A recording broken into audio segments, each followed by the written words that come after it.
was told I had to have a liver transplant to save my life, and I had a daughter who was 8 years old. And I'll never forget saying goodbye to Steph and not knowing if I would ever see her again. We have very strong faith to where it's God's will. You know, God put that, unfortunately, that tragedy with that young man on the motorcycle, and it happened, so God made it a way to let my husband survive. It was the 1990s. Coach was living his dream coaching basketball.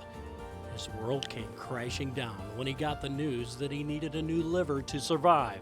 Him getting his liver, it made a difference in my life. It made a difference in our son's lives, his daughter's life. It made a difference in tons of basketball players' lives. I got a second chance. I got a second chance, and I don't miss a minute of this second chance. It's been 23 years, and every day is precious. Holidays, special moments, they all bring a smile to his face. Time is a very important part of a person's life, and when we're younger, we never understand it.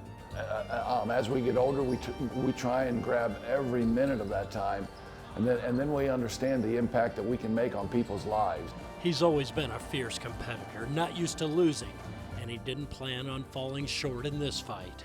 You know, you hear stories of when he was a kid and a teenager and with friends, whether it was just playing or doing something else. I think having a couple older brothers helped him out with that. To me, it was another fight. It was another fight that I had to overcome.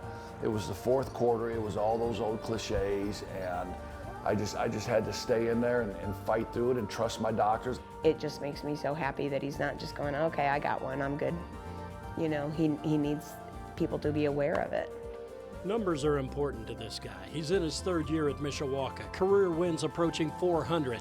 He's among the top 25 active coaches in the state of Indiana. But the facts he promotes now are like one person donating can save up to 8 lives. 114,000 people nationally are waiting right now for an organ transplant, and 1,300 of those are from right here in the Hoosier State. No one ever thinks that anything's going to happen to them. It's always, it happens to everyone else. Nothing happens to us.